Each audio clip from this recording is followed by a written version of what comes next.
Nous allons voir ici comment réaliser une chromatographie sur couche mince.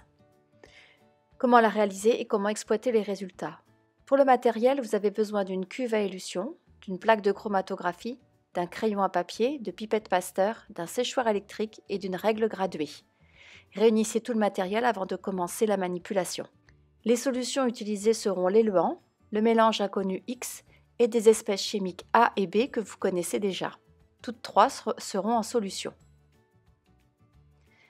Vous allez commencer par préparer l'éluant. Versez l'éluant dans le bécher, environ 5 mm, et recouvrez le bécher d'un couvercle. Cette opération se fait sous la hotte étant allumée. Préparez ensuite votre plaque à chromatographie. Tracez un trait à peu près à 1 cm du bord au crayon à papier, sans appuyer trop fort pour ne pas retirer la couche de silice. Cette ligne correspond à la ligne de dépôt. Vous allez pouvoir ensuite déposer vos solutions sur les points que vous avez préparés, sur la ligne de dépôt. Réfléchissez bien au nombre de points que vous allez mettre sur votre plaque avant le début de la manipulation. Faites sécher de façon à ne garder que les espèces chimiques. Déposez votre plaque dans le bécher préalablement préparé, en veillant toutefois à ce que votre ligne de dépôt ne soit pas dans l'éluant. Et attendez la migration des espèces chimiques par l'éluant.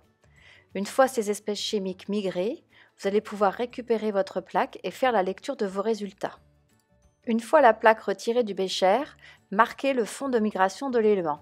Faire sécher l'éluant. Vous pouvez faire une première lecture qui sera une lecture verticale.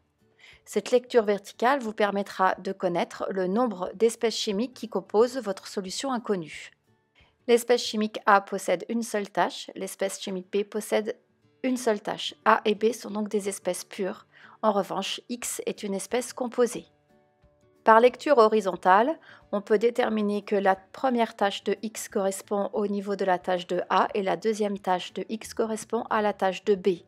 X est donc composé de l'espèce A et de l'espèce B.